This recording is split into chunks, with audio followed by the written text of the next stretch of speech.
kuliyadda xirfadaha kala gedisan ee Suldaan Cabdullaahi Suldaan Bade waaxdeeda curinta minguurinta iyo gudbinta ayaa soo saartay qalabka faraxalka casriga ah oo tayadiisu aad u sarreyso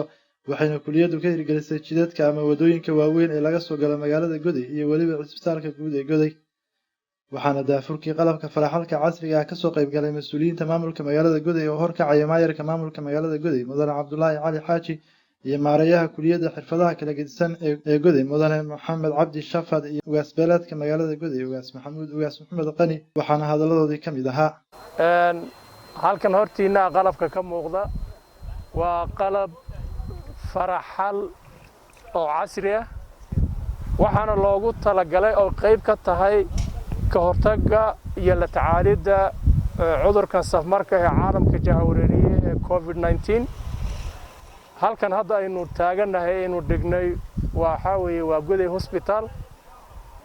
iyo aakhirka waxaan gaarsiin doonaa guryaha naftooda haddii Ilaahay yiraahdo waxaan rajaynayaa inay qayb weyn ka qaadan doonto ka hortagga iyo xakamaynta cudurkan COVID-19 haddii uu soo gaaro iyo ka hortaggiisaba waxaana filayaa sidaan marka horeba u sheegay wax badan inay ku soo biirin doonto yaraynta ka hortagga iyo xakamaynta cudurkan COVID-19 aad iyo aad baad u mahadsantihiin bismillaah magacaygu waa Maxamed Cabdi waxaan ahay maareeyaha kuliyadda farsamada casriga iyo curinta gudbinta farsamooyinka casriga ah ee Goday Polytechnic markii koobaad ma aha oo aan qalabka noocan soo bandhigno